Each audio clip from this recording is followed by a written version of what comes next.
On a souvent parlé des peurs dans les réunions passées, les années passées, puisque c'est dominant chez nous. Du coup, on pourrait dire que les deux choses principales qui doivent être appliquées à un moment et qui le sont, pour un côté tout au moins, ce sont les peurs et l'amour, qui est à l'autre côté. Mais nous sommes surtout partis dans les peurs. On pourrait dire aussi que s'il y a les peurs, il y a en même temps toujours la culpabilité. Ce sont des forces qui travaillent très très fort chez nous, pour un vous, pour un non, on est dedans, comme on dit. Et qu'il faudra quand même pourtant bien essayer de trouver un remède à ça. J'ai donné des explications pour les culpabilités, on y reviendra encore brièvement. Alors, bon, comme je dis, si nous commençons à revoir un petit peu, d'abord les condamnations, les jugements que nous avons de nous-mêmes, et les grands torts aussi, que nous comprenions que ce n'est pas à faire, que nous nous limitons tout le temps, que nous nous empêchons d'évoluer, tout simplement parce que nous croyons que nous n'avons pas bien fait, que nous ne sommes pas ceci ou cela. Mais la dominante quand même, à travers tout ça, sur les peurs, parce que tout se relie, tout compte fait. Et les peurs qui sont là, si puissantes en nous, que nous ne savons même pas comment faire pour nous en débarrasser. On va travailler la confiance, on va dire, oui, ce mot-là, moi je dois prier, etc. Mais à un moment donné, je retombe toujours dedans. Et pour moi-même, par exemple, eh bien, au moment où j'ai parlé, il y a quelques années, des peurs, eh bien, je vous assure que moi, j'étais très forte parce qu'en réalité, je ne savais pas ce que c'était d'avoir peur. Ou si peu par rapport aux autres. Et alors, il m'arrivait aussi des aventures. Je me souviens avoir été appelée une fois chez une jeune femme qui était vraiment très très mal, et être restée chez elle jusqu'à 3 heures du matin. C'était à Orion-Rosémont. Et alors, bon, je me disais, voilà, que je suis médecin de nuit maintenant. Mais à cette époque-là, parce qu'il y a déjà, comme je vous dis, un certain temps, eh bien, on pouvait encore un peu voyager, je vais dire, les femmes, surtout dans les endroits retirés. Parce que bon, je ne suis pas dans le désert, ni dans la forêt vierge, comme on dirait. Il n'empêche que je n'ai pas de maison contre la mienne. Et que rentrer à 3 heures du matin, ben, c'est préférable de ne plus le faire. Bien que, si c'est nécessaire, pourquoi pas. Mais donc, à ce moment-là, j'avais trouvé quelque chose pour m'aider. Et c'était de réciter le 91e psaume. Pourquoi, à ce moment-là, est-ce que j'avais trouvé ça? Il se faisait que, puisque j'ai été confrontée à certaines choses à faire, aller là, ou aller à des réunions, des conférences aussi très loin parfois, donc je rentrais toujours très tard. Et au début, c'est vrai, j'avais quand même certaines craintes. Alors, comme je dis, j'avais trouvé le remède. Je récitais le 91e psaume, et surtout la fin, où je disais, dans ce psaume-là, il est peut-être très intéressant pour chacun de vous aussi, il m'appellera et je lui répondrai. Et je m'étais arrêtée là-dessus parce que je trouvais ça formidable qu'il suffisait d'appeler pour qu'on réponde. Et je pensais, s'il arrivait quelque chose à quelqu'un de mes proches, je sais bien que je courrais dans n'importe quel temps, dans n'importe quel moment, je vais dire ainsi, pour aller aider. Et voilà que dans ce psaume-là, on me dit la même chose. On me dit, on m'appelle et je réponds. Je trouvais ça formidable. Alors, puisque c'était comme ça, je n'avais plus qu'à appeler et on me répondrait. Et en effet, parce que je me sentais tellement calme, paisible, que je pouvais faire certaines choses sans danger. J'en étais tellement imprégnée que vraiment c'était ça. Et c'est pour ça que lorsque je vous parlais déjà à cette époque des peurs, pour moi c'était réel, puisque j'appliquais le remède, je vais dire ainsi, et que tout allait bien, oui. Mais il y avait quand même encore des peurs profondément cachées. Et je ne croyais pas que c'était là, moi, puisque justement, comme je dis, je fonctionnais très bien. Ni peur de la maladie, ni peur, non, pas. Et il m'est arrivé quelques petits blagues, parce que justement, il fallait quand même aller voir un peu dans les fonds. Hein, souvent, c'est comme dans les maisons, on ne va pas trop dans les caves, ni dans les greniers. Parce que justement, on n'a pas le temps et puis on n'aime pas. Et alors, bon, il est arrivé donc deux bonnes blagues. La première, ça a été que le frein de ma voiture a arraché, et je disais, il faut aussi dans un mur. Bon, c'était pas très loin, peut-être pas plus de la distance de là, mais n'empêche, bon, j'ai eu le choc et surtout l'impression de ne pas pouvoir arrêter la voiture. C'est quelque chose de dur. Et j'ai dû constater que j'avais peur, que j'ai eu peur.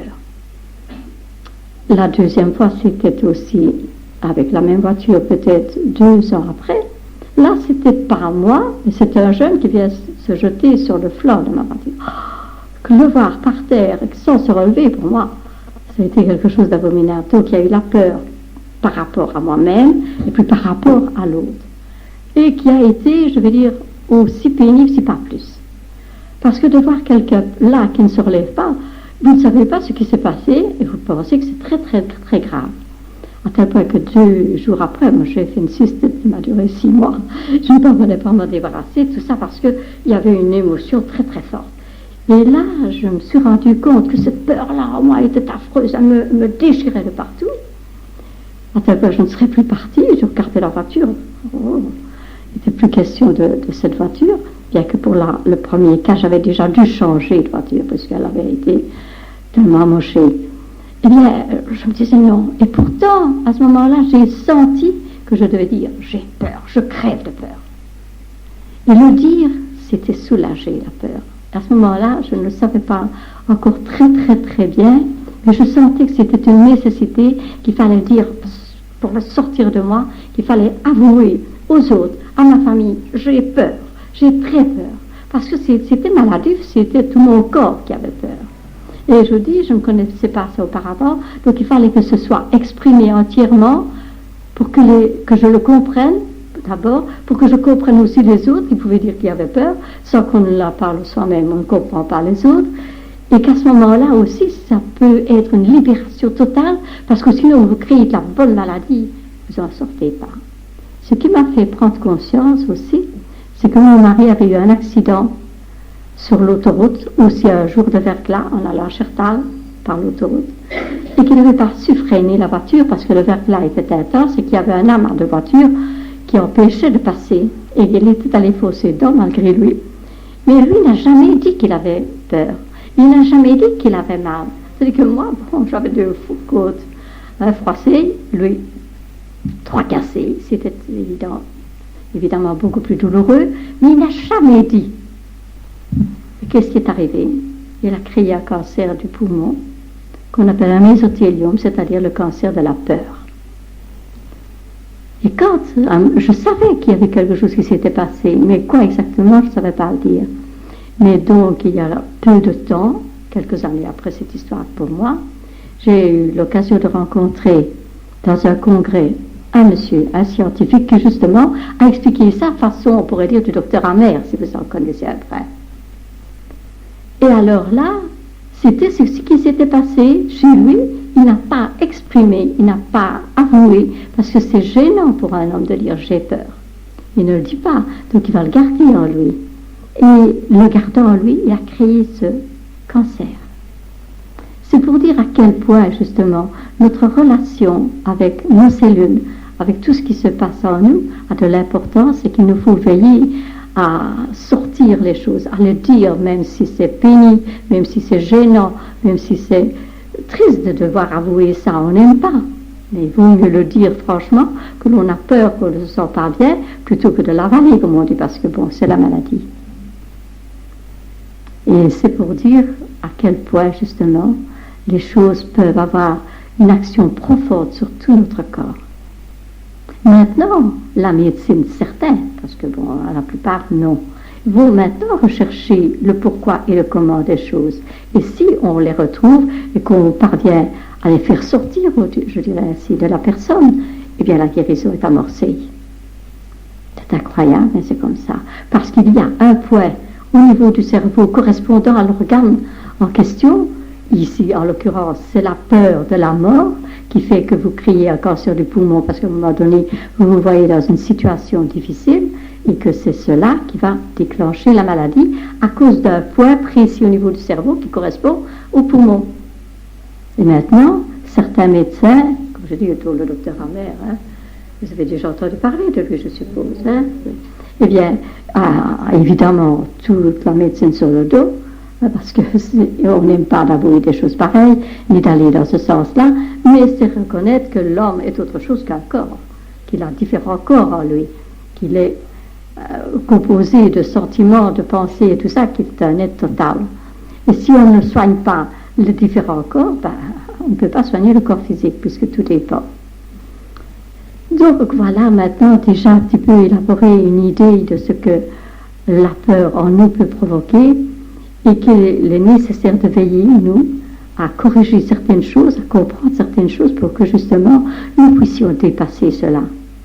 Et la première chose qu'on pourrait déjà aussi parler, c'est que nous avons dans notre tête, et tout cela amené depuis très très très très longtemps, nous avons l'impression que nous devons faire quelque chose, que nous devons avoir quelque chose.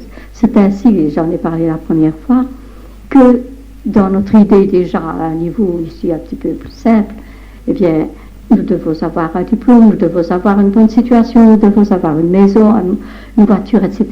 Donc on a créé en nous des besoins, nous avons besoin de tas de choses. Mais nous avons cela depuis combien de temps? Cette forme-là a été créée depuis combien de temps? Ce qui fait que nous avons mis ce besoin-là aussi à un niveau plus spirituel, par exemple. Si bien que si nous allons prier, eh bien, nous imaginons, nous, que Dieu a besoin que nous prions, que nous demandions pour qu'il nous aime et qu'il fasse quelque chose. Résultat, si nous ne l'avons pas fait, nous allons créer encore un sentiment de peur en nous, puisque je ne l'ai pas fait, moi, on ne m'aimera pas.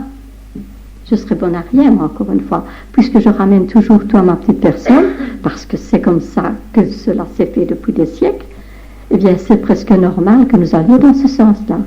Donc, je ne suis rien, parce que je n'ai pas rempli, je vais dire, les conditions pour que cela soit. Parce que dans ma petite tête, comme je dis, Dieu, je le place toujours en dehors de moi, il est trop loin, hein, je ne vois pas, moi, je ne comprends pas. Je vous assure que même chez des croyants profonds, j'ai eu le cas la semaine dernière encore d'une personne qui me téléphone régulièrement quand elle a un problème, et qui me sort, mais ce n'est pas juste ce qui m'arrive. Ce n'est pas juste, je n'ai rien fait. Mais je dis, ben, oui, mais pourtant, toi, tu es croyante, tu sais quand même. Oui, mais dans des moments comme ça, moi, je ne crois plus à rien. Et ça, alors, elle me sort, j'en veux à Dieu. Oh, je dis ça, alors. Seigneur, j'ai dit, qu'est-ce qu'il faut dire des histoires pareilles? Et ce sont des personnes, je dis ces personnes parce que c'est le couple, mais surtout la femme, je vais dire ainsi, va s'exprimer comme ça. Mais je dis, mais c'est terrible de dire des choses comme ça, alors que ce sont des personnes qui ont été élevées depuis leur enfance, je vais dire ainsi, dans une religion et qui sont pratiquantes et qui sont à toutes les messes, je vais dire, et à toutes les processions, et qui vous sortent des choses comme ça. Vous en êtes presque estomaqué, hein, parce que vous demandez si c'est possible. Mais ce n'est pas la première qui me dit une chose comme ça, c'est parce que celle-ci, c'est récent. C'est récent, pourquoi? Parce que justement, ce que nous croyons est faux, tout simplement. On ne croit pas à quelque chose qui est là présent en nous-mêmes. Et c'est justement au niveau de cette obligation-là qui nous semble nécessaire de faire que nous croyons que nous n'avons pas fait, donc Dieu ne m'exaucera pas, il ne m'aime pas, il ne ceci ni cela. Alors c'est dans cette recherche-là pourtant qu'il va falloir que je prenne conscience que c'est le moyen, le seul moyen, à travers tout ce que je vais vivre dans toutes sortes de situations, de comprendre que c'est parce que cela est là, présent, que je peux être aidé. C'est pour ça que je vous ai parlé que lorsque, au début, moi, j'ai tout de suite saisi avec le 91e psaume, mais voilà, j'appelle et on me répond. Mais j'étais convaincue de cela. Ce n'était pas du blabla, c'était pas... D'ailleurs, je n'en racontais pas à personne. Ce n'est qu'après un temps que j'ai distribué des psaumes dans les réunions comme ça pour essayer d'éveiller quelque chose. Parce que je savais bien l'importance de ça. C'est-à-dire qu'à ce moment-là, on voit les faits, on comprend comment ça se passe et on accepte et on le fait. Mais si je ne comprends rien, on a beau me dire, c'est un 90e psaume, ça prend une carabistouille donc. C'est comme ça. Les gens, ils raisonnent ainsi. Mais si au contraire, je réalise réellement, et c'est pour ça que je faisais la comparaison avec les membres ou l'autre de ma famille, ou de ceux avec qui je vis de très près aussi, et que je ferai n'importe quoi pour courir et venir aider. Mais donc si, maintenant, quelque chose me dit, tu m'appelleras et je te répondrai. Et il me répond. Je dis alors trouvais ça tellement fort, tellement puissant que ça ne me quittait plus. J'étais là-dedans, j'étais avec cela en moi. Mais quand on explique les choses, c'est ça que je dis, qu'il faut essayer d'éveiller justement cette sensation, quand je dis cette sensation, ça veut dire ce senti intérieur, je veux dire, mais je ne suis pas là toute seule, moi. Il y a une force en moi qui fait que je peux agir. Et ne pas croire, comme cette personne dans une église, je crois, je ne sais pas à qui, moi, la Vierge Marie et tout ça, mais je ne crois pas en moi, et ça ne marche pas. Et c'est ça qu'il faut réaliser. Et c'est pour ça que je dis, tout cela nous a été amené par morceaux, si bien que maintenant nous sommes avec tout ça sans savoir.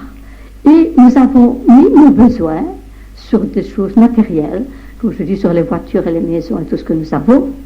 Et nous continuons, nous avons toujours besoin de quelque chose.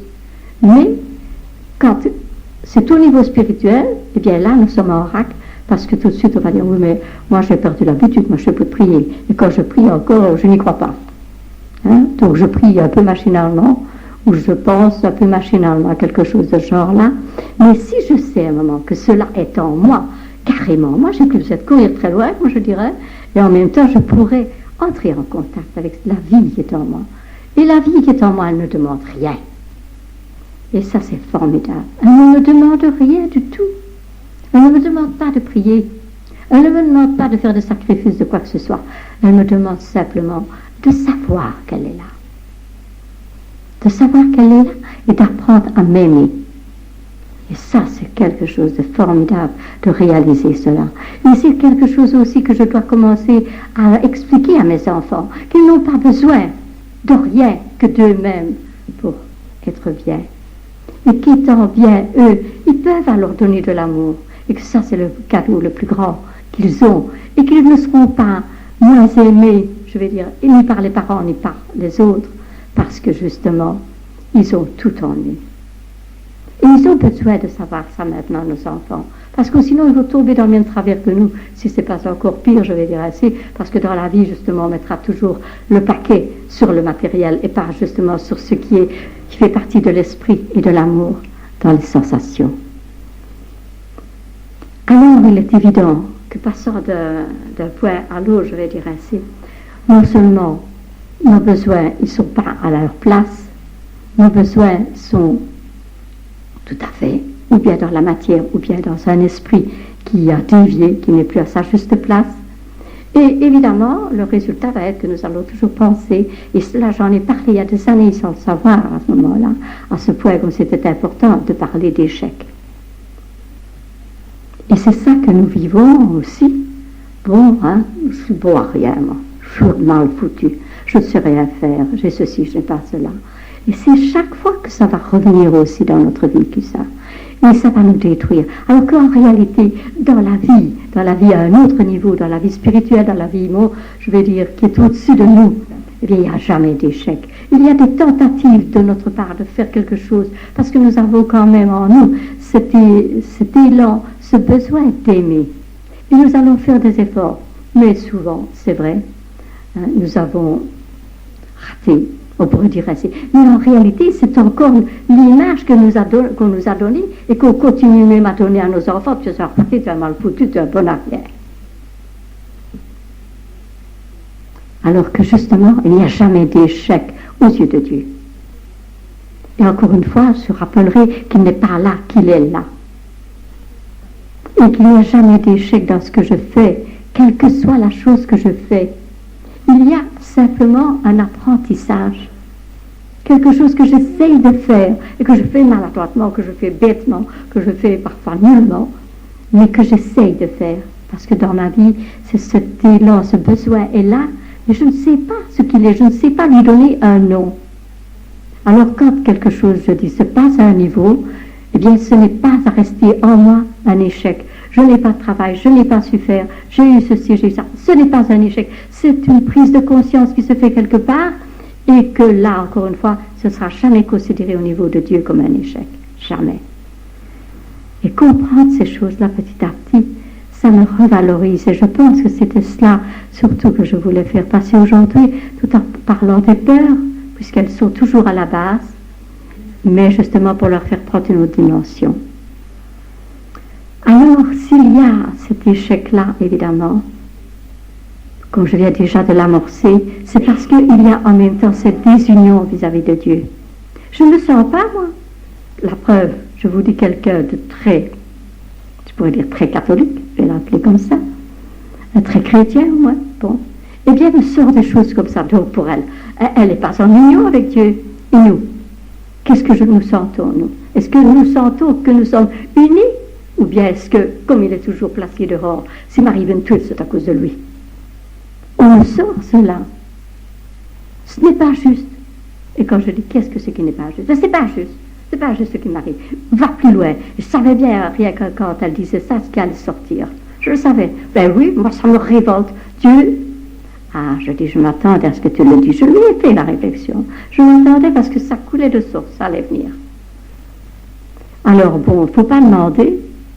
Peut-être que c'est une occasion pour elle de se remettre en question. Je sais qu'après, elle va retravailler la chose. Mais n'empêche, déjà le sortir, vous vous imaginez. Alors là, encore une fois, si moi maintenant, je ne me sens pas en union, que je crois, parce qu'on m'a séparé de compte fait, je l'admets, ce n'est pas quelque chose qui nous vient directement, c'est aussi de quelque chose de très, très, très ancien là derrière, et que c'était normal, puisque justement, dans toutes les religions, quelles qu'elles soient, elles sont là. Et vous vous en rendez compte pour désunir les gens, malheureusement. Malheureusement, c'est comme ça. Il y a les protestants, il y a les catholiques. Il y a les évangélistes, il y a les baïs. Il y en a des tas, vous le savez, il paraît qu'il y en a 15 de religions différentes. Ah mais ils vont tous leur petit machin et ils ne sont pas unis. Alors comment voulez-vous ne pas être unis si déjà dans une religion vous ne l'êtes pas? Alors à ce moment-là, tous les autres, c'est encore pire, on pourrait dire ainsi. Et c'est pour ça qu'on a continué la division dans les pays. Ceux-là, c'est les bons, ceux-là, c'est les méchants, ceux-là, c'est les noirs, ceux-là, c'est les blancs, ceux-là, c'est les rouges. Alors, on a fait comme ça des répartitions. Donc, c'est normal, je vais dire ainsi, que nous nous sentions désunis. Moi, qu'est-ce que j'ai à foutre, moi, avec vous autres? Et vous, qu'est-ce que vous avez à foutre avec moi? Mais voilà, pareil, c'est faux. C'est faux. Et ce qui est aussi terrible, c'est qu'à la base de tout ça, eh bien, il y a la peur qui travaille.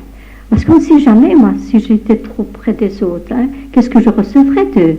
Et ceux-là, là, qui sont là en train de se tuer, en veut voilà. Hein, si je m'intéressais un peu trop à eux, qui sait, moi, je ne viendrais pas par ici pour me tuer aussi. Vous voyez, tout ça est là, en dessous. On ne va pas le dire directement, mais si on creuse en nous, on saura que c'est vrai, que c'est comme ça. Alors là, c'est la peur, encore une fois. La peur, alors que justement, si on réalise complètement encore que la présence de Dieu qui est en nous, qui fait partie de nous, que nous sommes aussi cela, va justement nous faire comprendre qu'il n'y a pas raison d'avoir peur. Il n'y a pas de raison d'avoir peur parce que nous sommes, si nous le voulons, si nous le comprenons bien, unis complètement. La vie en nous, c'est parce qu'il y a cette union-là de l'esprit et de la matière. Sinon, on ne vit pas. Et rien que cela, si nous nous permettons d'y réfléchir, de l'approfondir, on se dira, mais tiens, j'ai jamais vraiment vu les choses ainsi. Et pourtant, si je les sens parfaitement, que cette union-là est complète avec moi, qu'est-ce que je crains? Je n'ai plus besoin de dire, d'une certaine façon, je l'appelle, il me répond, il est là. Il suffit que je pense. Mais c'est formidable, il n'y a pas de désunion. Et s'il n'y a pas de désunion, automatiquement, il n'y a pas de manque. Il n'y a pas de manque, puisque j'ai tout à cause de cette force-là qui est en moi. Donc je n'ai pas besoin d'aller me battre avec les autres pour avoir leurs histoires. J'ai tout, si je le comprends bien. Il suffit que je parle, il suffit que je le sente, il suffit que je dise. Mais c'est merveilleux. Et comme j'ai dit au début, en réalité, pour être heureuse, chacun de nous, on n'a besoin de rien. C'est pas la voiture qui fait que je suis heureuse. C'est pas la belle maison. C'est pas même le voisin ni la voisine. C'est là en moi. Et ça, alors, je peux l'exprimer. Ça, c'est vrai. Mais donc, je ne manque de rien. Et puisque je ne manque de rien, je le répète, je n'ai pas besoin d'aller me battre avec les autres. Alors, vous vous rendez compte, tous ceux-là qui sont en train, comme je dis, de s'affronter, Et tout ça parce qu'ils ont peur de manquer, aussi bien l'un que l'autre. Certains auront peur de manquer de pétrole, et l'autre il aura peur de manquer de nourriture, et au moins d'un minimum vital, on pourrait dire ainsi. Mais la peur est là. Et la peur est en nous, parce que si je manquais, si je n'avais pas, si je ne faisais pas, si on ne me regardait pas, etc. Alors on peut se rendre compte que là, encore une fois, si je prends conscience qu'il n'y a pas ce manque, que cette force de vie là est en moi, mais je peux être heureuse avec rien, comme je viens de dire, non seulement cela, mais je peux me rendre compte que tout le monde n'a pas besoin non plus de se battre pour avoir, puisqu'on l'a, et que je peux moi aller vers l'autre sans danger, parce que je viens avec de l'amour, parce que je viens avec une autre perception de la chose. Quand tu vas avec des bons sentiments vers quelqu'un, il ne les comprendra pas nécessairement et il ne te répondra pas nécessairement avec les mêmes sentiments. Ben, ça, je n'en sais rien. Parce que, pour commencer, tout dépend, c'est très subtil tout ça. C'est que nous, parfois, nous allons aussi vers l'autre avec de bons sentiments, parce qu'on nous a dit, hein, je ne dis pas que c'est le cas ici, mais il faut développer, quoi, que c'était bien, hein, une petite fille ou un petit garçon, tu seras bien gentil avec madame, hein, tu diras bien bonjour. Un petit garçon, la petite fille, non, ne veut pas. Mais si, tu dois dire bonjour à madame, et tu dois me dire merci hein, pour le biscuit qu'elle t'a donné. Non, ne veut pas. Et on lui dit souvent, on le sait, etc. Eh bien, je pense que de temps en temps, quand même ceux vers lesquels nous allons avec de bons sentiments, n'en veulent pas, n'ont pas envie de cela. Mais nous, comme nous avons été bien éduqués, on pourrait dire ainsi, que dans notre cœur, on a envie justement de faire quelque chose, ben ça, c'est un peu décevant, on pourrait dire comme ça. Et pourtant, l'autre, qui a envie de sa liberté, il prend parfois ça comme une mainmise. Et il peut parfois, à la longue, en vouloir à la personne qui lui veut du bien. On a l'effet contraire. Et parfois, c'est un peu douloureux à vivre. Et c'est pour ça qu'il faut aller très loin dans la compréhension des choses pour se dire, tiens, peut-être que l'autre ne veut pas, comme j'ai dit ce mot-là de ma galette, hein, c'est une image, ne veut pas de ce que je veux lui donner, ne serait-ce qu'un sourire. C'est son droit. Et je n'ai pas à insister. Parce que ça aussi, je l'ai dit la dernière fois, souvent quand nous faisons quelque chose, nous faisons plaisir à nous-mêmes. Même si toutes nos intentions sont les meilleures. Et c'est ça que j'ai souvent travaillé profondément aussi. Je ne dis pas que j'y parviens toujours, mais je fais quand même un effort pour comprendre est-ce que c'est cela. Par contre, dans d'autres cas, je l'ai déjà dit parce que je l'ai réentendu dans une de mes conférences, que j'avais expliqué une fois avec une personne avec laquelle j'avais quand même de difficultés de relation. C'était pénible. J'aurais voulu que ça change, mais je sentais, on aurait dit le contraire, que ça se faisait de plus en plus moche, quoi. Et un jour, une personne de Spa, justement, me dit que, bon, elle a été racontée toutes sortes de choses sur moi. C'était pas très réjouissant, mais bon, hein. Et il se fait que cette personne, je me retrouve, comme on dirait, dans une salle comme ceci, à côté d'elle. Et là, j'ai voulu vraiment que des choses se passent différemment. Et j'ai exprimé en moi beaucoup, beaucoup d'amour pour elle. Mais à tel point que j'avais tellement chaud que j'avais tout déshabillé, tellement c'est vraiment une explosion de chaleur. Et j'ai voulu le lui dire. J'ai voulu lui dire que je l'aimais en réalité. Et puis, bon, il y a une interruption, ça ne s'est pas fait. Bon, c'est coupé, comme on dit, hein. Mais il se fait que cette personne qui ne me téléphonait jamais, 3 jours après me téléphone. Et alors je dis, ben écoute, puisque c'est comme ça, je vais te raconter ce qui s'est passé. Et je lui ai expliqué ce qui s'était passé le dimanche, à côté d'elle. Et voilà, je dis, j'aurais voulu te dire que je t'aimais, mais puisque je n'ai pas pu, je te le dis maintenant.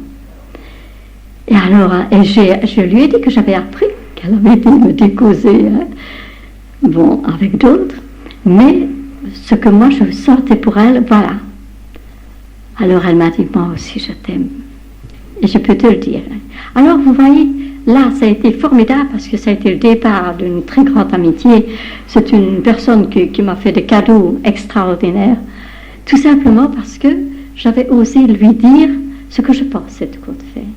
Et qu'elle, elle était prête à l'entendre, ou bien, comme le cas pouvait être précédent, de dire, je n'ai pas besoin de ta galette maintenant, mais il se fait que c'est vrai, en moi, il y avait tellement ce désir profond, immense, de pouvoir lui dire que je l'aimais, parce que c'était flamboyant, je vais dire, en moi. Et elle a perçu, et elle m'a téléphoné, quelques jours après, alors que je ne me souvenais pas qu'elle me téléphonait. Et les choses ont vraiment changé entre nous. Il y a eu un partage de beaucoup de choses. Donc elle est partie maintenant, elle habite dans un autre pays. Mais c'est dire que parfois, il ne faut pas non plus que nous soyons tristes qu'on ne nous veut pas, parce que justement, ça nous donne aussi l'occasion de travailler l'amour sans condition. Parce que ici, avec cette personne, les choses me sont revenues, mais avec d'autres, elles ne me reviendront pas, ou je ne saurais pas, mais je n'ai pas besoin de savoir pour aimer quelqu'un, qu'il ne me le donne pas. C'est son problème, ce n'est pas le mien. Et c'est ce qui est important, justement, c'est de bien le comprendre aussi, parce que là, il n'y a pas de condition. Il n'y a pas de condition, on en vient à cet amour désintéressé, comme celui que nous recevons, qui est toujours donné à flot, je vais dire ainsi, mais que nous autres ne savons pas apprécier, ou ne savons pas reconnaître non plus. Un petit peu comme à une personne qu'on veut faire un cadeau.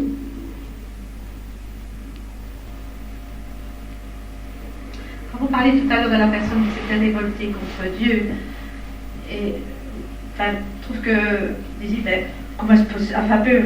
comment était-ce possible qu'une personne en arrive à ça? Moi, je pense qu'exprimer la révolte est important aussi à certains moments. Elle permet de dépasser aussi ce qu'on a.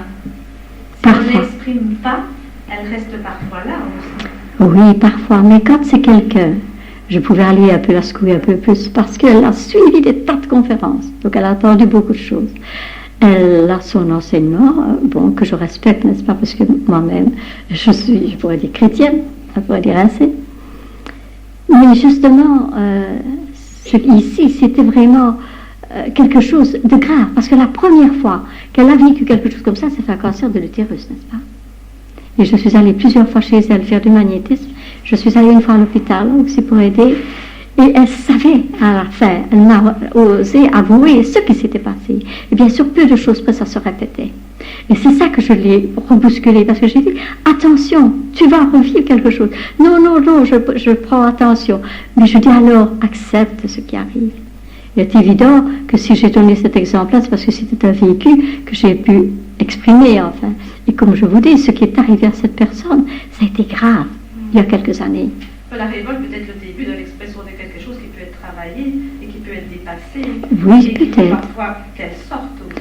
Oui, certainement, comme je dis, pour la peur, n'est-ce pas, c'est certain. Mais pour autant, je ne reste pas dedans, vous voyez. Parce que je sais aussi, j'ai connu une autre personne, par exemple, pour son enfant, mais qui est toujours dedans. Et voilà des années que ça dure, je ne sais pas jusqu'où ça ira.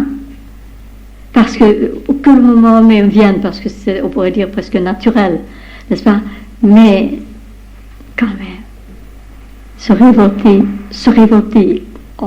contre quoi, on ne sait pas dire. Mais quand on dit qu'on se révolte contre Dieu, c'est déjà un pas en plus, vous voyez. Et là, je sais les dégâts que ça peut faire. Et elle aussi, puisque je vous dis, il y a quelques années, elle a fait un cancer de l'utérus. Et la chose se reproduisait. C'est vous dire que quand elle se reproduit, c'est qu'elle n'a pas été liquidée.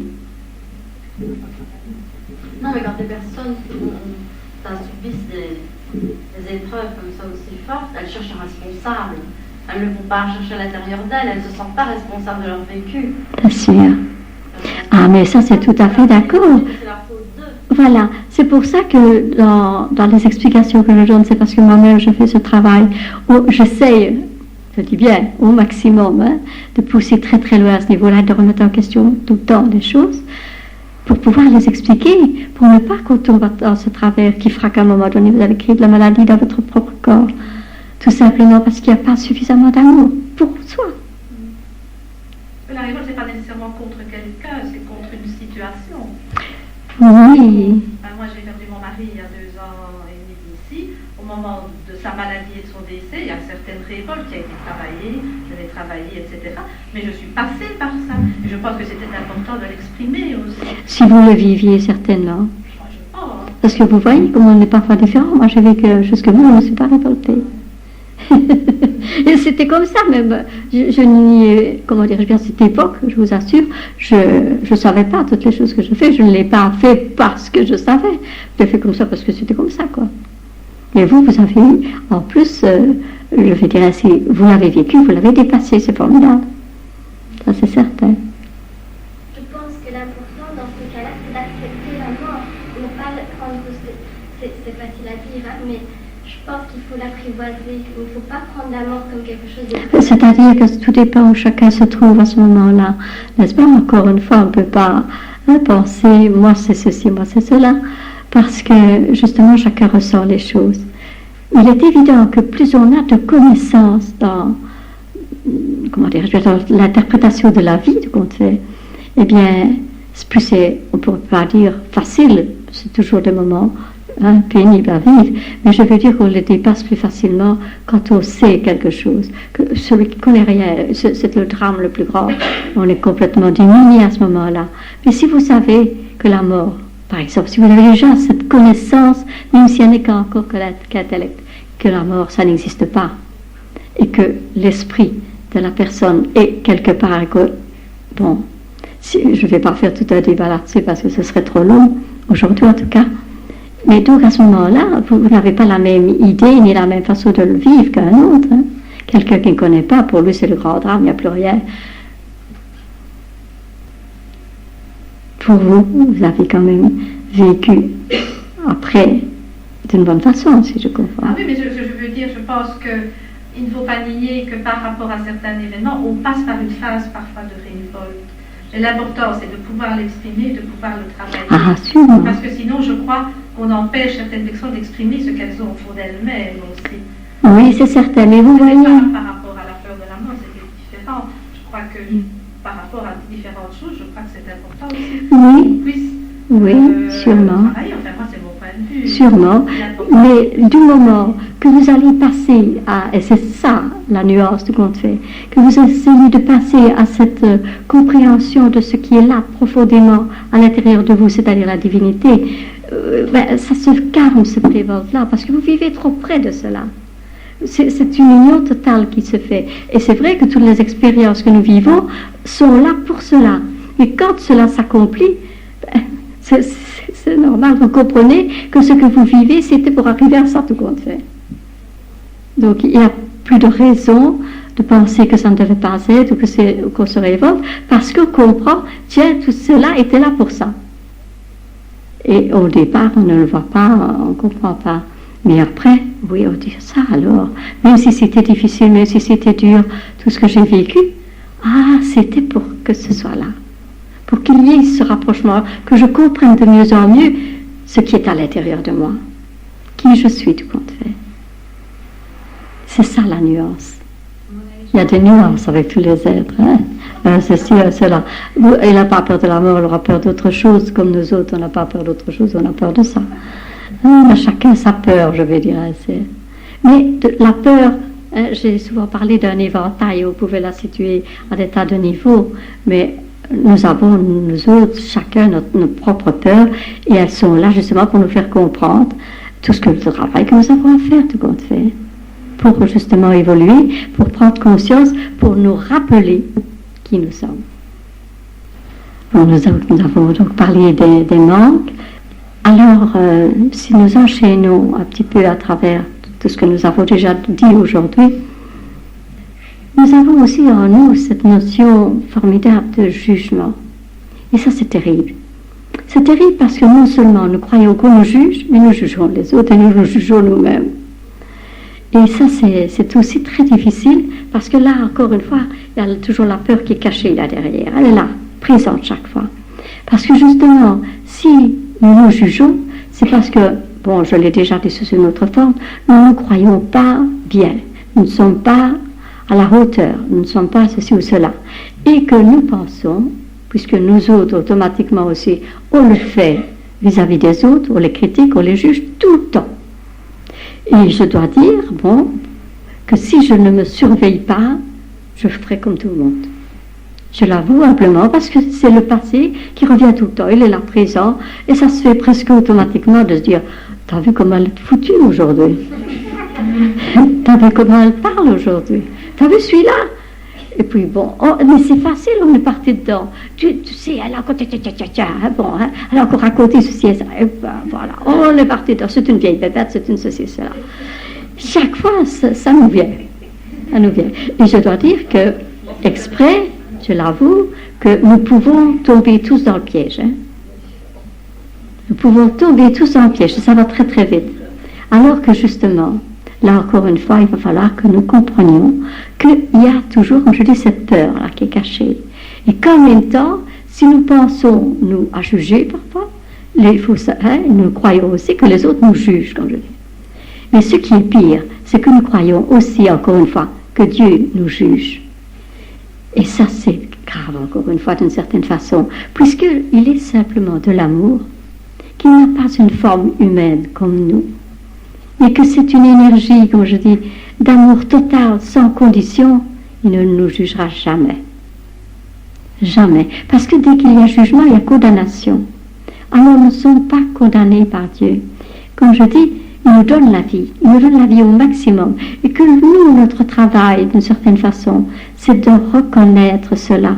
Et de se dire, mais tout compte fait, j'ai tout en moi. On ne juge pas, on ne critique pas. Et c'est pour ça que c'est important de le dire à nos enfants, pour qu'ils comprennent bien, qu'ils ne soient pas, qu'ils ne grandissent pas, on pourrait dire ainsi, dans cette idée fausse d'être un jour condamné, parce que vous savez comme moi que combien de fois tu n'as pas bien fait, tu seras puni. Tu n'as pas bien fait, tu dois aller à confesser, tu dois aller réciter tes péchés. Mea culpa, donc j'ai toujours été coupable quelque part. C'est la notion qu'on m'a donnée et qui est fausse aussi, puisque Dieu est amour, qui ne me condamnera jamais, qui ne me jugera jamais. Mais ça veut dire aussi que moi, je ne dois pas non plus ni juger ni condamner les autres, alors que mes faiblesses, qui sont là depuis des siècles et des siècles, font que je dois aller dedans. Je dois au moins reconnaître que je l'ai fait, que c'est une erreur que j'ai faite, que j'ai commise sans avoir besoin de donner toutes les explications pour essayer d'atténuer ce que je n'ai pas bien fait de compte fait. Ça ici, je l'ai vérifié sur mes comportements à moi vis-à-vis des autres et des réflexions qui pouvaient être. Eh bien, c'est que justement, l'autre n'a pas besoin d'excuses. L'autre, il a besoin que j'avoue que j'ai fait, que je le reconnaisse. Alors là, oui, ça s'arrange. Mais dès que je vais commencer à donner des explications, parce que le temps, ceci, parce que j'avais ça, en fait, toutes les bonnes raisons, comme on pourrait dire, l'autre va aller, parfois, sans l'avouer, essayer de comprendre ce qui se passe derrière. Parce que c'est comme ça que ça se passe. Alors là aussi, parce que moi-même, je faisais comme ça. J'avais toujours, je l'ai peut-être encore à l'occasion, qui sait si le passé ne reviendrait pas. Oui, mais tu sais, le papier n'était pas bien mis, le verre n'était pas là, et tu vois, j'ai dû faire ça. Non, il faut que je reconnaisse qu'en réalité, je l'ai fait parce que j'ai eu envie de le faire, mais ceci était une erreur. Une erreur qui n'est pas une erreur. Je vais peut-être un peu dans les choses trop subtiles. Quand je dis que c'était une erreur, que c'était pas quelque chose à faire, mais aux yeux de Dieu, c'est jamais une erreur. C'est là que je vous ai dit dans ce sens-là. Parce que lui, ce n'est qu'une expérience. Et c'est tout différent. Ah, c'est certain, l'expérience, elle est faite pour cela, pour que je comprenne que dans l'expérience, qu'est-ce qu'il y a, la peur ou l'amour. Ce n'est jamais qu'ainsi. Tout ce que je vis, suis-je là ou suis-je là? Parce que si je raisonnais bien, au moment où je donne toutes ces explications-là, c'est parce qu'en réalité, j'ai peur qu'on me juge mal. Et je vais essayer d'atténuer toutes les circonstances. Parce que c'est grave pour moi qu'on me juge mal, encore une fois.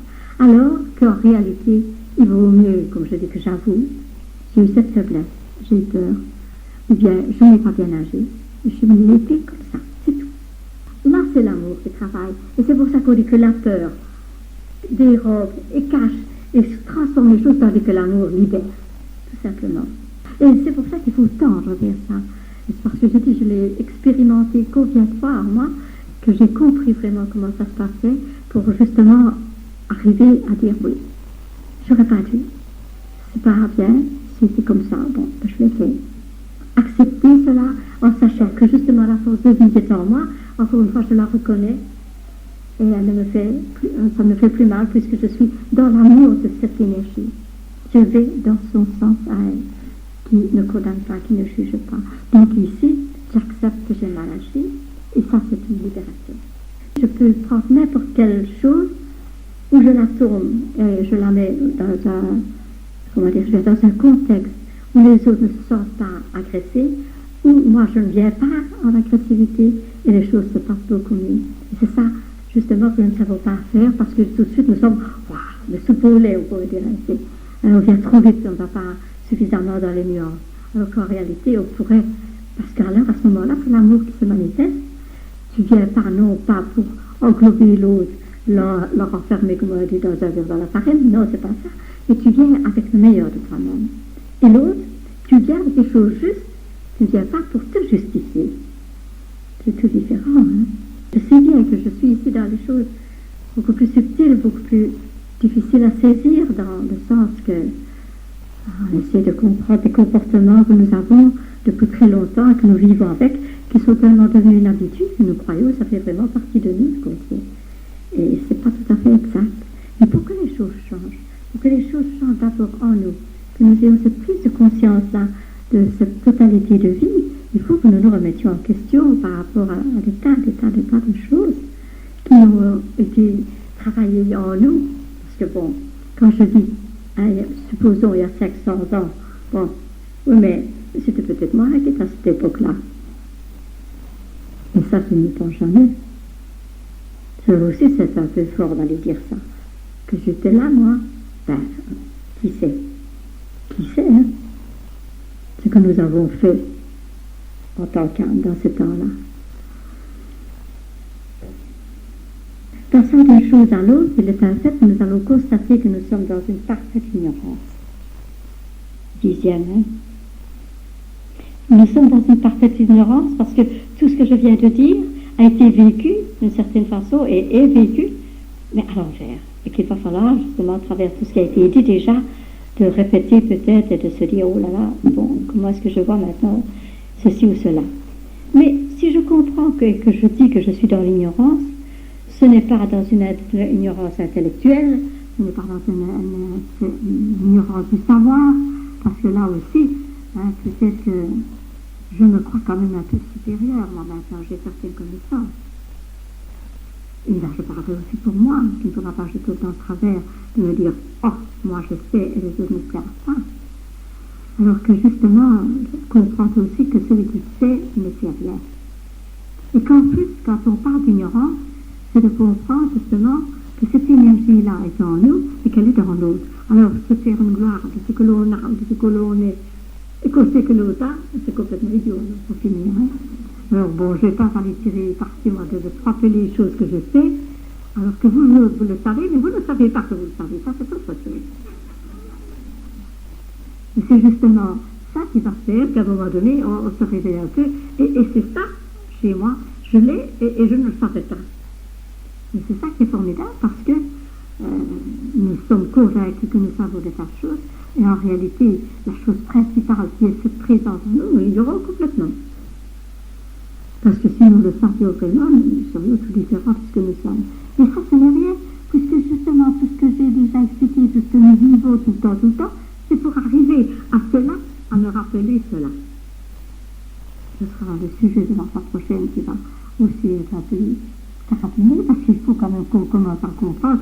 Et si j'étais ça, moi, plutôt que de croire ça à l'extérieur, si c'était cela en moi, qui fait que j'agis, qui fait que je condamne, qui fait qu'on ne me condamne pas, qui fait que on me donne tout, je vais dire ainsi que j'ai la possibilité d'être heureuse, etc.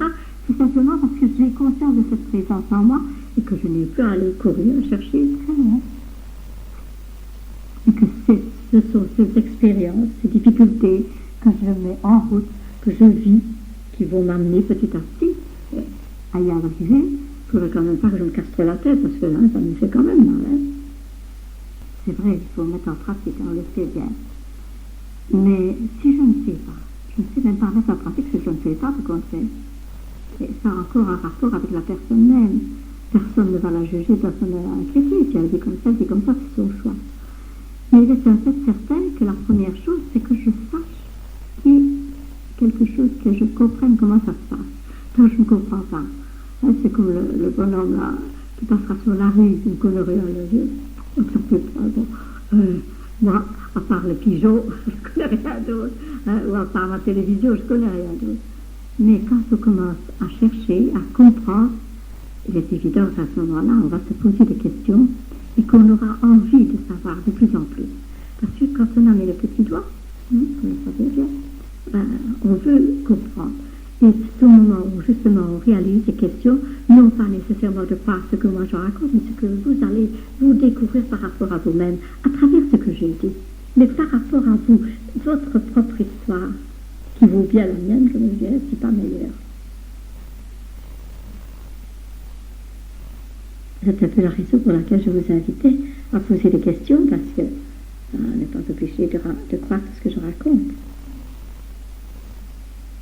Et moi, en fait, ce qui se passe maintenant, c'est vu que, entre guillemets, je sais, eh bien, je me retrouve face à une personne qui m'a vraiment blessée, et je ne veux pas penser de bien d'elle, parce que je ne veux plus la voir. Or, que je sais, si je lui envoie de l'amour, je serai amenée à la revoir. Et pourquoi? Mais parce que c'est comme ça.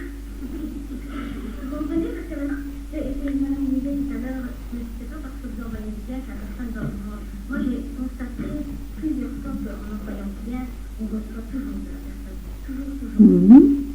Et avec cette personne-là, je ne peux pas. Oui, Alors maintenant que je sais, je ne sais pas quoi. Il faut que tu corriges. Mais c'est plus fort que moi. Mais comment réagir dans des... Je sais. c'est parce que vous travaillez sur sa personne et pas sur son âme, pensez. Alors que, justement, là, c'est pas parce qu'on envoie le meilleur à des personnes qu'on peut les avoir dans son lit, comme je dis. Hein, c'est pas cette façon-là. Donc, ici, vous pouvez, franchement, lui envoyer des messages, mais la tenir à distance, parce que tout se fait dans votre tête. Vous avez tous les pouvoirs.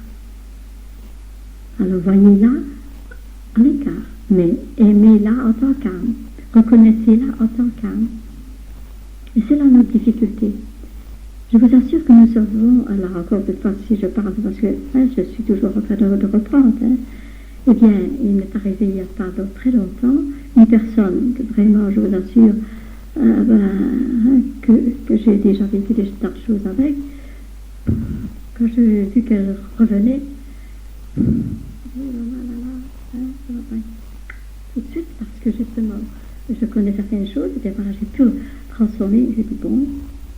Alors à ce moment-là, justement, eh bien, vous l'attirez plus parce que vous pensez comme ça, que parce que vous alliez envoyer simplement de l'amour, et l'avoir bien ne reviendra pas plus qu'il ne faut. Vous mettrez les limites dans votre tête.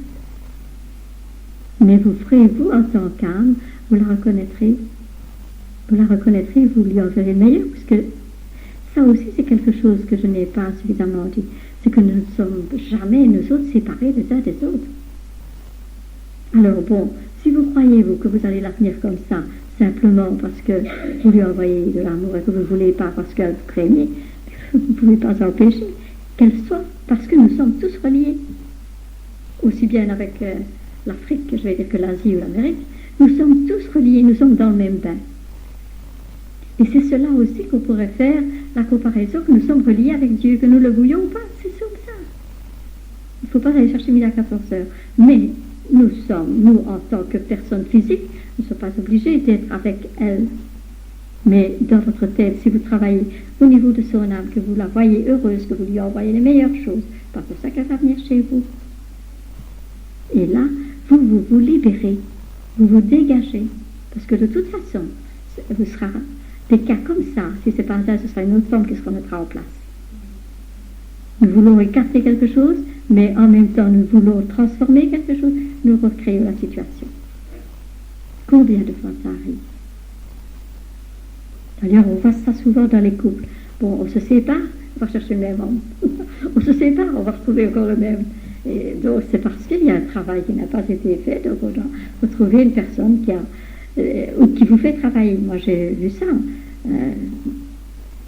Une personne, justement, qui qui a quitté son mari, qui a repris quelqu'un, et puis un beau jour je dis à moi-même jusqu'à quand est-ce que ça va durer, parce qu'il a encore repris un autre, mais l'autre là, l'a tenu. Il fallait, pour faire un travail justement de tolérance, de patience, etc. Fallait. Alors autant le faire maintenant. Hein. Mais il faut quand même être sûr que ce que l'on fait, c'est vraiment de l'amour, qu'on envoie le meilleur, qu'on souhaite le meilleur, parce que là aussi, il faut aller profondément en soi-même pour dire, est-ce la peur, est-ce la rancœur, qu'est-ce que c'est qui fait que tu penses comme ça? Mais autrement, tout se passera bien. Oui, mais si c'est quelque chose qui vous convient à vous, ou à nous, je veux dire ainsi, c'est une libération encore une fois aussi, parce que la demander partout à quelqu'un qu'on sent, à qui on a fait du tort, ben ça peut aller aussi dans la guérison du corps, par exemple. Parce que justement, on se dégage tellement de choses. Bon, mais je dis, bon, moi je sais, j'ai connu une personne qui m'a demandé pardon, mais je n'ai pas compris pourquoi, parce que je ne me rappelais pas avoir fait quelque chose ou reçu quelque chose de mauvais de cette personne. Et je lui ai dit, ben, moi je ne vois pas que tu m'aies fait du tort, que tu m'aies fait du mal, mais si toi tu le sens comme ça, eh bien pour toi c'est une bonne chose. Mais moi je ne t'en veux de rien parce que je ne m'en suis même pas aperçue.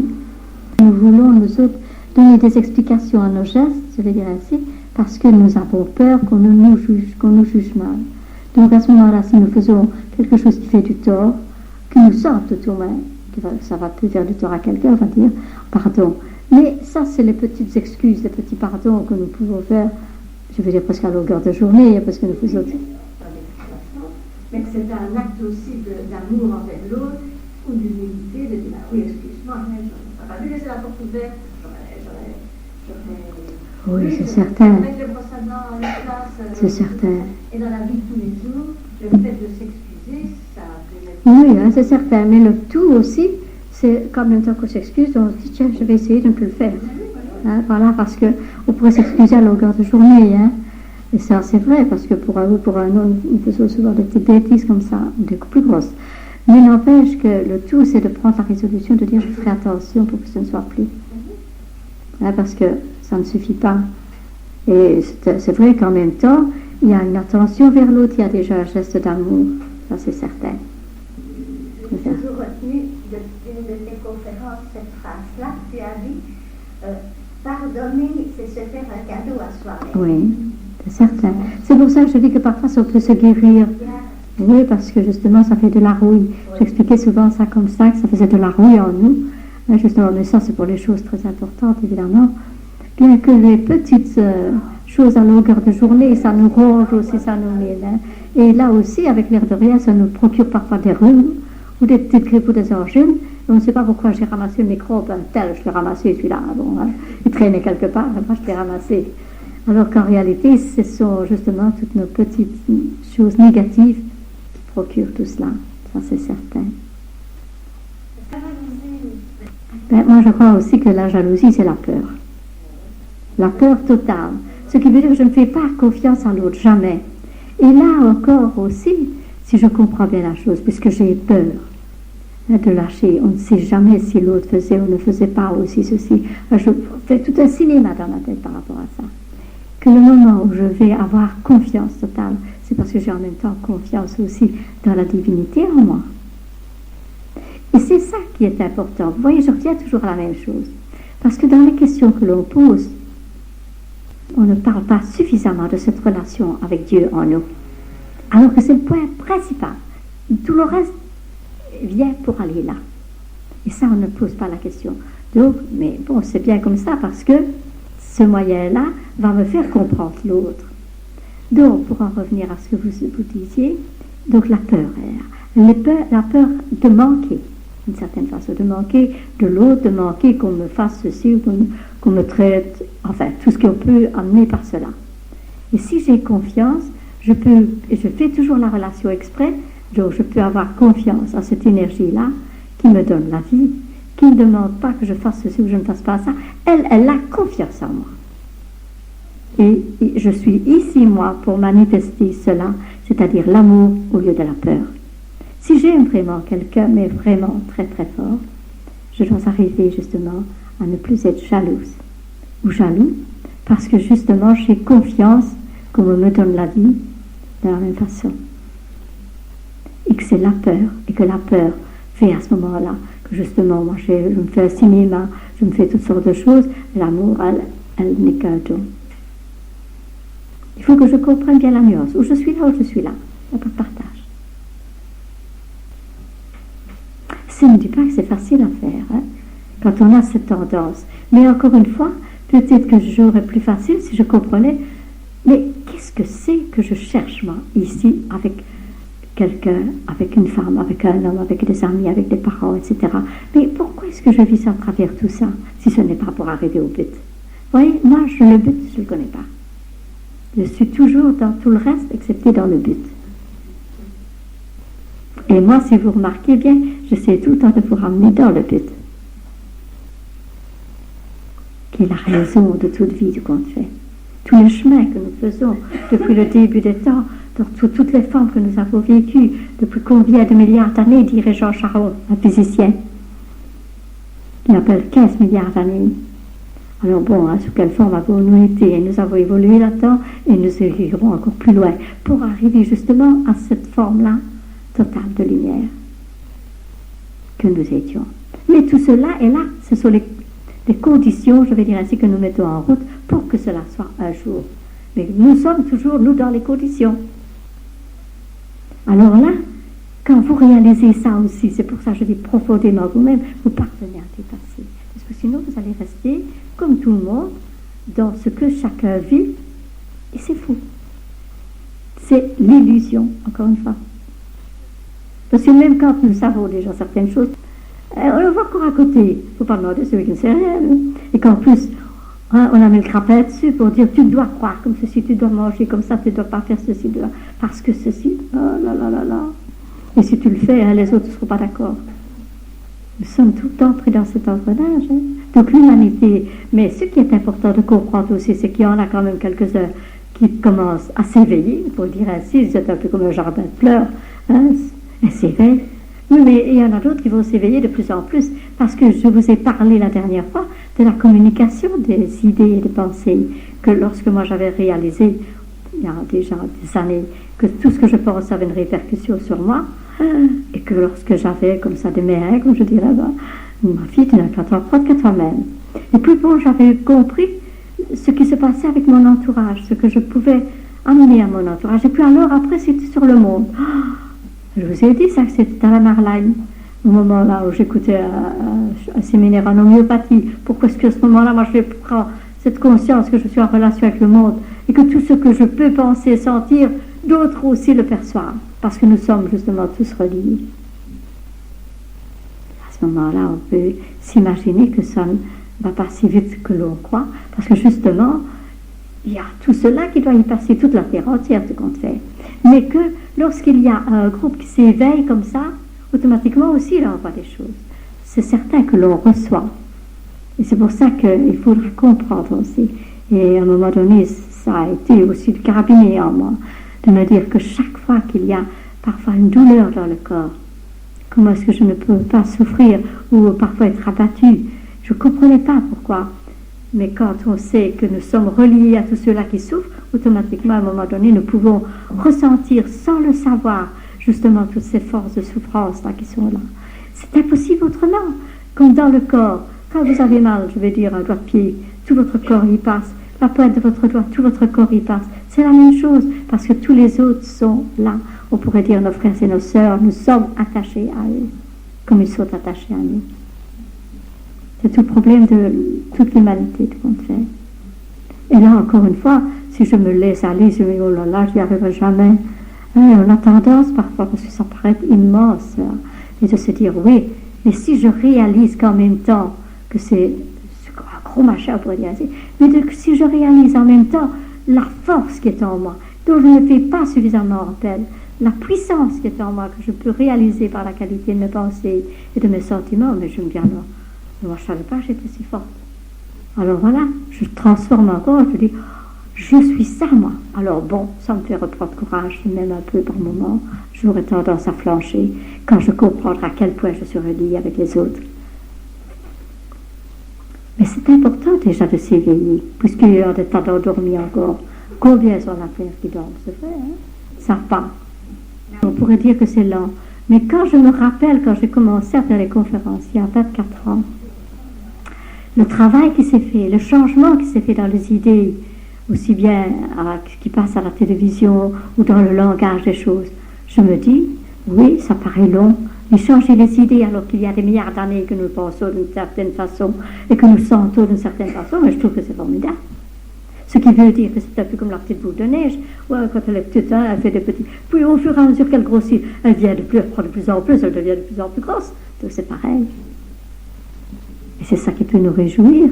Et en plus de sentir qu'on devient un peu solidaire à un groupe comme ça, de se dire, mais quelle force il y a dans un groupe qui commence à penser différemment. Et tous les enfants et toutes les mamans à qui on explique aussi comment mettre des enfants au monde de belle qualité, parce que justement, on va surveiller ses pensées, on va surveiller ses sentiments, on va travailler dans la joie, on va travailler dans les couleurs, dans la beauté, faire passer tout ça. Letty, c'est quelque chose, elle a suivi sa sœur pas à pas. Alors tout ça, c'est formidable, ces enfants-là, ils seront différents de tous les enfants. Impossible autrement. Les mamans qui fonctionnent avec les plus belles choses, qui travaillent l'amour au maximum, c'est formidable. C'est formidable. Et on aura de plus en plus aussi. C'est une nouvelle humanité qui vient. Mais on est là aussi pour l'aider, pour participer, et nous pour bien vivre cela. Ensemble pour être heureux. Car tout le problème est là. Hein. C'est que nous soyons heureux quand nous avons compris les choses. S'il y a encore des petits moments de passage difficiles, on remonte beaucoup plus vite, on vit beaucoup mieux. Le plus grand cadeau qu'un enfant puisse donner, c'est son amour, et qu'il faut qu'il en soit conscient. Et c'est pour ça qu'il faut le lui dire. Mais à nous, il faut qu'on nous le dise aussi, ou que nous le disions à nous-mêmes. Quand nous reconnaissons cette force-là en nous qui nous donne la vie, ce n'est pas difficile de donner de l'amour puisqu'elle est là, et qu'elle nous en donne, je vais dire ainsi, en veux-tu, en voilà, sans condition. Alors, ce n'est pas difficile, il suffit que je fasse simplement attention à l'autre, et que je reconnaisse dans l'autre qu'il y a une forme tout à fait différente de moi, et que je peux communiquer justement cet amour-là avec n'importe qui, avec n'importe quelle personne, qu'elle soit bien, qu'elle s'appelle, qu'elle soit moche. Ça n'a pas d'importance, c'est son âme qui est belle et qui compte. Et c'est quelque chose que là, justement, lorsque je commence à le réaliser, je ne vois plus les autres de la même façon. Je ne vois plus les autres, c'est impossible. Parce que justement, je vois plus que ce que je ne vois dans l'apparence. Et ce n'est pas difficile alors d'aller dans l'amour, parce que justement, on a dépassé même une forme physique qui n'est pas toujours agréable dans certaines circonstances. Mais il faut d'abord à vous aimer vous-même, apprendre cela totalement et reconnaître, comme je dis, cette force de vie en vous. Alors à ce moment-là, sans que vous ayez besoin de dire quelque chose aux autres, vous émanez cela. Les autres le sentent. Ils viendront peut-être vous demander des conseils, etc. Et là, vous n'avez pas besoin de faire autre chose que ça, apprendre à aimer. Il y a des chansons maintenant qui vont dans ce sens-là. Il y a une chanson, apprendre à aimer, justement. C'est ce qui nous manque à nous. C'est ce qui nous manque, nous ne savons pas faire. Nous croyons aimer, mais ce n'est pas ça. Nous sommes un peu à côté de la plaque. Alors justement, apprendre à aimer, c'est apprendre à s'aimer, à se reconnaître soi-même. Et quand je m'aime vraiment, c'est plus facile pour moi. Je ne sais plus faire autrement que d'aimer les autres parce que l'autre sont moi. C'est impossible. C'est impossible. Donc c'est ça la première chose. Parce que j'ai vu combien de personnes aussi qui disaient « Oui, mais elle ne m'aime pas. » Je disais « Toi, comment t'aimes-tu » Je savais bien que ce n'était pas le cas. Alors c'est pas possible. Alors je donne. Moi je ne m'aime pas, je voudrais que les autres m'aiment. C'est pas possible. Et cela est plus important que n'importe quoi, même que n'importe quelle pilule que vous donneriez. Mais si en même temps il faut donner une pilule. Mais le fait de la façon dont vous allez la donner, que vous allez parler à la personne, de ce que vous allez émaner de vous qui êtes devenu cela, ce sera formidable le cadeau que vous donnerez. La biophysique comme ça, enfin, veut toujours nous apprendre quelque chose qui ne va pas chez nous. Oui, ça c'est certain, puisqu'il y a toujours une répercussion par rapport justement à l'état de pensée, de sentiments qui ont été un peu négatifs, c'est certain. Mais il faut voir comment nous allons aussi la supporter, la douleur. Hein, parce que c'est vrai qu'elle est là pour nous donner des leçons, mais elle n'est pas nécessaire. Encore une fois, faudra-t-il ne pas juger, de se dire, tiens, on m'envoie cela. Donc il ne faut pas que je croie que cela m'est envoyé comme une punition. Ce qui arrive bien souvent, car si j'ai ça, moi, c'est parce que je n'ai pas rempli certaines conditions, parce que j'ai toujours entendu que si je ne faisais pas bien, je serais punie.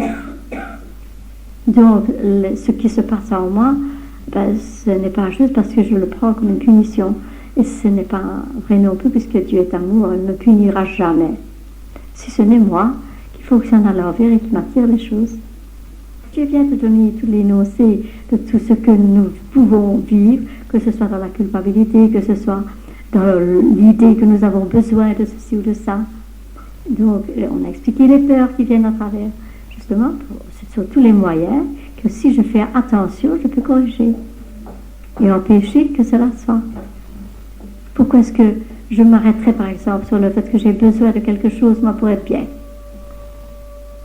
Mais c'est l'idée qu'on nous en donne, ne serait-ce déjà que dans les publicités. Si tu n'achètes pas le petit machin chouette, tu as l'impression que tu n'es pas heureuse. Et en plus, ça va nous travailler dans la tête. Hein?